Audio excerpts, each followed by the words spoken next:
Uh, Welcome back to our audience. We are here back. I'm here with Chuck. We are gonna be discussing about what's latest in immigration. So first of all, Chuck, how are you doing today? It's been a long day for you? I'm doing great. Well, I'm not doing that great. Donald Trump's still president, but I'm doing okay. But what do you mean by not being a president? Like I guess like it's a very stressful kind of time right now. Well, it'll be a great day when Trump doesn't have power anymore. We don't have to literally every day think what crazy thing's going to come out of his mouth Uh-huh. and how immigration is going to change. I kind of enjoyed the Biden years. It was great. It was kind of relaxing, actually.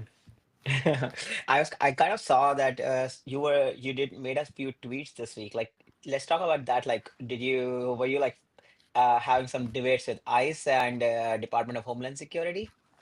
Well, you didn't see the original tweet, Uh, which was that ICE was going to be offering. And what I told everybody was, look, ICE is going to come out. Anybody who's under all these special immigrant juveniles, basically kids with no parents, right?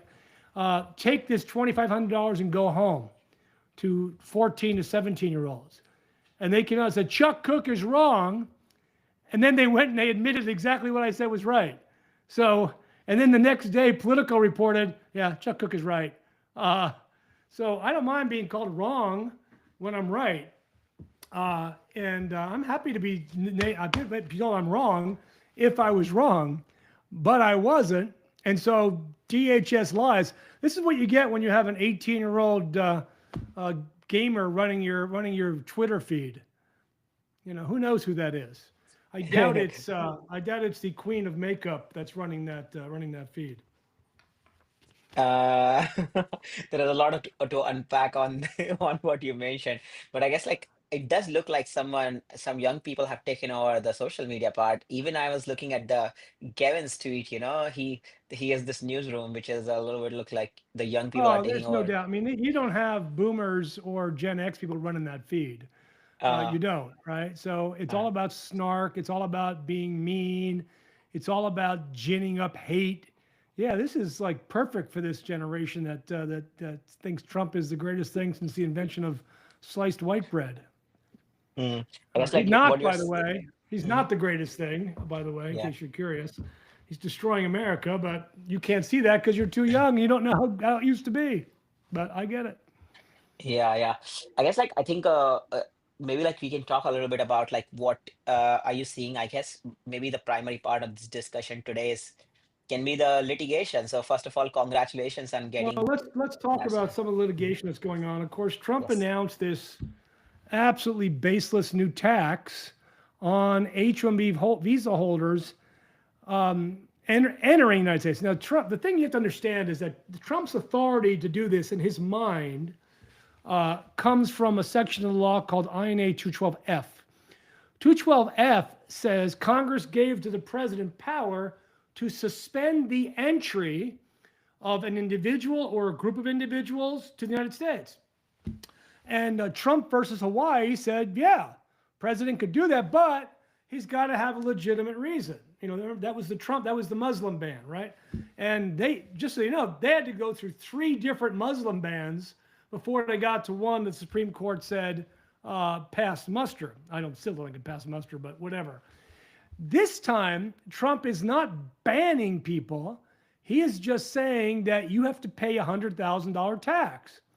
Well, first of all, 212F doesn't allow him to set conditions on entry. He can just bar entry. I mean, it's a difference. Two, only Congress can tax people. Now, so we've sued them for that and a variety of other reasons. One, they didn't follow the Administrative Procedures Act. There's no policies in place. Nobody even knows what they're doing. Who does it apply to? We think we know who it applies to, but we don't know because they've got nothing published. So they violated just about every rule in the book. So we sued them in the DC Circuit. We're going to win this case, by the way. And what they're probably going to come back and say is, well, it's not a tax, it's a fee. Well, that's good news because it's also not a fee because under federal law, the government is in fact allowed to charge a fee, but that fee must relate to the cost of the services provided. It does not cost $100,000 to adjudicate an H-1B. Well, they'll say, well, it's not a fee, it's a gift. Well, oddly enough, that's also defined in federal law. And a gift comes with nothing. You can't get anything in return for a gift. Well, guess what they're getting in return? The right to come into the United States. This is going to get struck down. And even if the court says, well, he has authority to do that, then it violates the non-delegation clause. Congress can't just delegate its own powers to the president. They can't do that. He's not a king. So we're going to win that suit. But until then, there is no way to pay the $100,000. Remember, after October 28th, everything's got to be paid by credit card or by wire transfer or by whatever ACH, right? Well, nobody's going to give, who keeps $100,000 in their bank account besides NVIDIA? NVIDIA's like, yeah, we'll pay that fee. Well, of course NVIDIA will. They're gajillionaires. What do they care? It's $100,000. That's what, like yeah, chump change to these clowns. yeah. So Do there's you feel that like, lawsuit.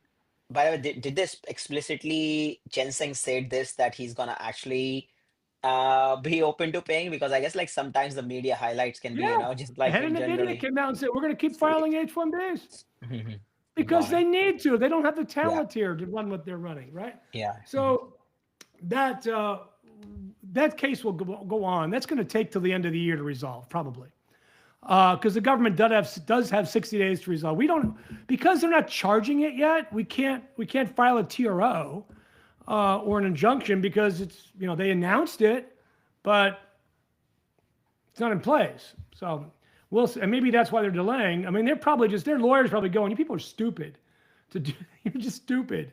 I would hate to have to be the government lawyer to get up in front of a federal court judge and defend this garbage.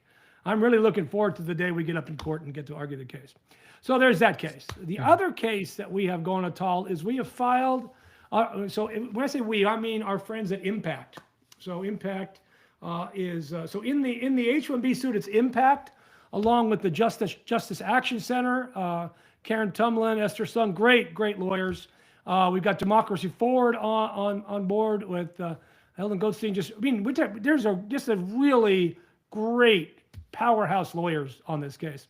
On the student visa case, so as you know, we filed all these lawsuits, the biggest lawsuit in the country for students, and we won. And 350 of our clients had their SEVIS reinstated. Well, about 158 of them had their visas revoked too. So we have now filed, we filed last month against the Department of State to seek reinstatement of those visas. That is pending also in the DC Circuit, DC District Court. Government has got 60 days to respond, so they have until the end of November, right around Thanksgiving, to respond. Once again, we can't argue for a TRO or a preliminary injunction. We just can't show irreparable harm, at least at this point. So we're going to have to go through the normal process.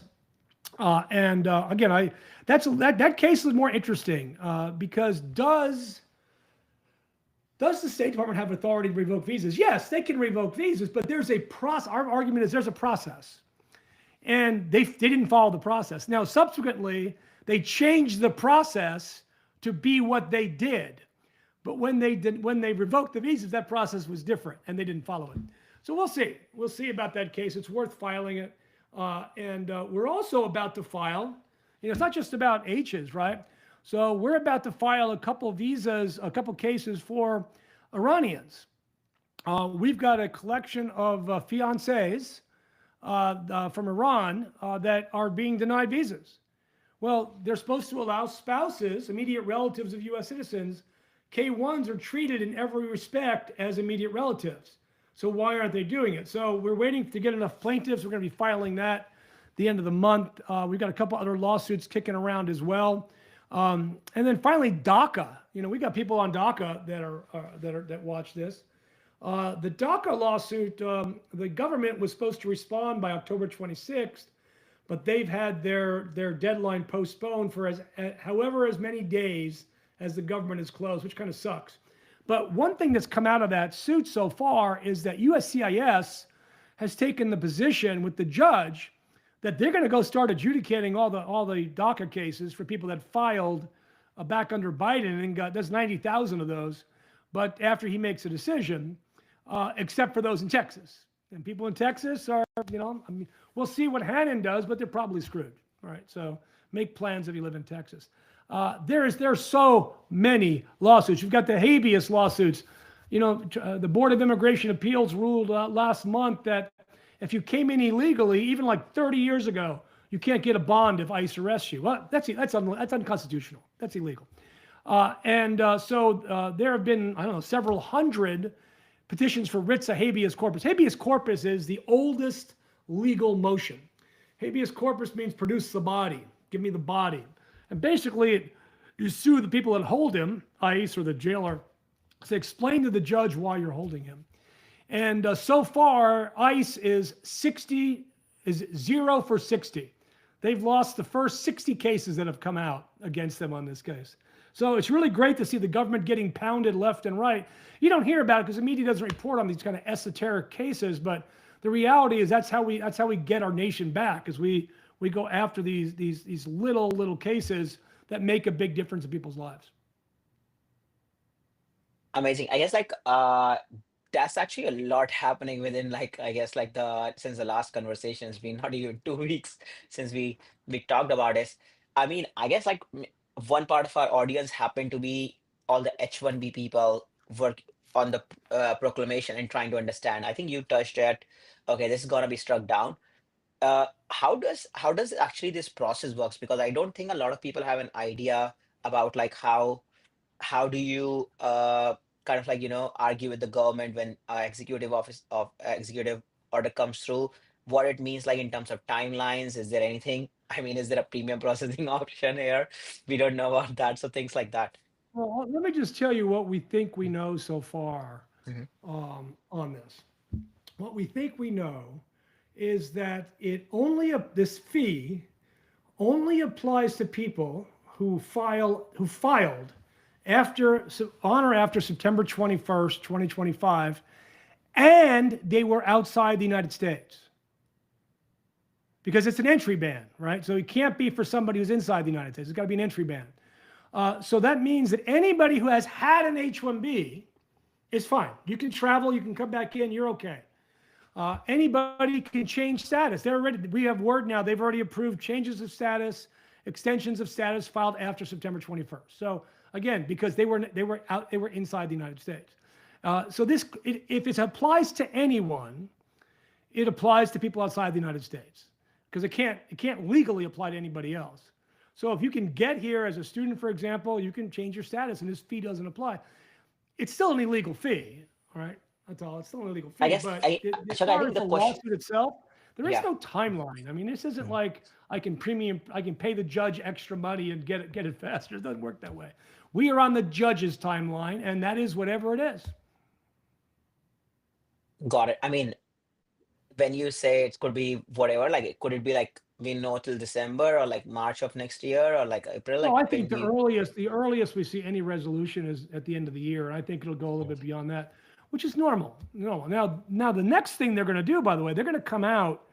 The CIS is going to be issuing a H-1B wage rule. Mhm. They did this before. They did this in 2020. I was part of the legal team that defeated this. This law was also illegal back then. Excuse me. So they're talking about this wage rule that will require the payment of a certain level of wage to get an H-1B, also illegal. The new lottery rule they came out with, it's not final yet. That'll be final probably this next month.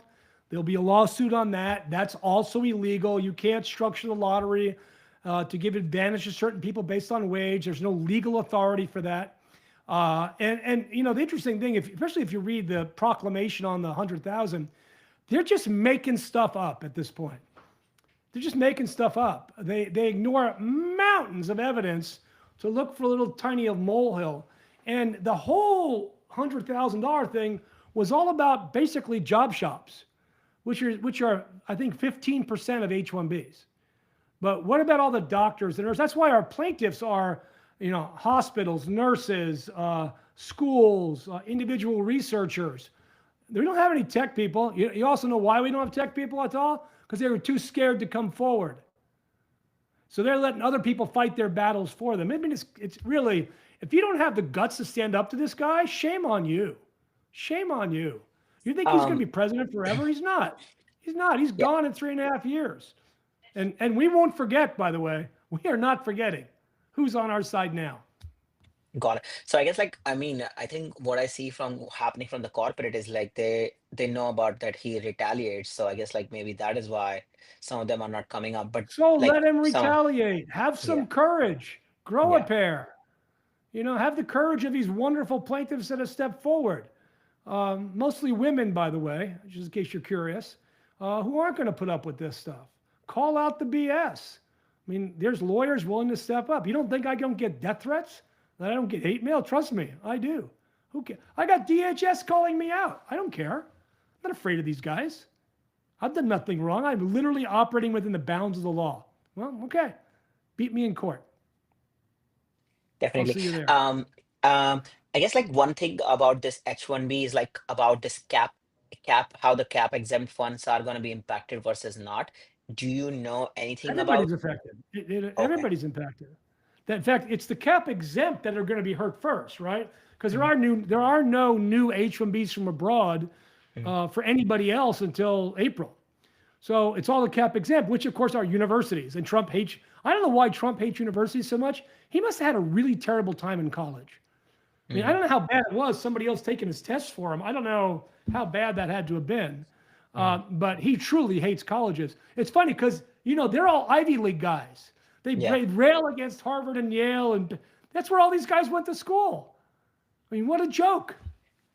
Yeah. So, if like if the cap exempt one are going to be impacted, then I mean anyone who's filing for with a cap exempt request now should would be impacted. They will. They will absolutely be impacted if they're outside the United States. Okay, got it. So we might hear a case where someone's case is getting rejected because of this. I guess Well, it other won't get thing may. rejected because they won't accept it at all if they don't pay the fee. But again, there's no rules, right? Uh, There's no rules. They haven't announced any rules. I think they're terrified of announcing rules because whatever they do when they don't go through the Administrative Procedures Act is a reason to strike it down. That's why I think nobody is ever going to pay this fee. got it. And I mean, I think also the H1B requires the LC and the government is shut down for like over a Well, like a that's a whole week. different issue, right? Yeah. Yeah. So you got labor certs that are expiring, and you get all kinds of crazy stuff. Yeah, that's a whole nother ball of wax. The government shut down. So I guess like the government shutdown impacting H1Bs, H1B Yeah. cap exempt. So we Well, don't it's even impact know H-1Bs because what's. you can't get an LCA, right? But USCIS is still open. ICE is still working. They're still arresting people. USCIS is still denying cases. So those parts of the government are operating still. Do the H1B cap exempt also have to go through the LCA process, correct? So Everybody in goes in. in that E3s for case, Australia. Yeah, they got to go through the process. like we might not be seeing like until the government shutdown is over. Also, like about what is happening Well, on you the can't file an H1B. H-1B without an LCA. So yeah. Yeah, yeah. Got it. How is this government shutdown looking to you, like in a short term, about like, do you think like it's gonna be over anytime soon or? I don't see the Democrats having a reason to go to vote for this. I mean, basically, they're asking the Democrats to vote for stuff that they voted against previously. All right, and so this is the last chance the Democrats have to get health care back to rural America. I mean, the reality is something like 75 or 80% of the people affected by this live in red states. Um, so, on one hand, you say, well, let them suffer. They voted for it. On the other hand, Democrats just aren't like that. They don't want anybody to suffer. And so I don't see why they'd give up unless they just chicken out. Right now, they're winning the debate. I mean, as much as you hear about Republicans paw-pawing about illegal immigrants getting health care, they don't. Now, it's so bad now, they're complaining when an undocumented immigrant breaks his leg, they're complaining he goes to the emergency room. Well, what if he has the bubonic plague? Don't you want him in the emergency room instead of spreading around the country? I mean, these people are just dumb. They're dumb and they're mean. They're just mean. We don't need meanness in our. We have enough wealth in our country to deal with this. We don't have to do this. Got it. Awesome. Yeah, I think we covered a lot of things. Anything else that comes to your mind where we kind of didn't cover and is happening in immigration domain right now? I mean, there's every day there's some crazy thing. So wait till tomorrow. We'll have 5 more topics to talk about. Okay. Anything about the ICE rates, I guess, like which are happening at a very fast rate? Like, I guess, like some videos were also out there on that. Well, just be careful where you're walking around. Don't go any place that ICE might be. They're looking for Got brown it. people. I'm just telling Natal. They'll think you're Mexican. Be careful. Okay, awesome. Sounds good. Chuck, great having this conversation. We want to keep it short and focused. And yeah, thanks to our audience. And if you have any questions, do let us know. Thank you.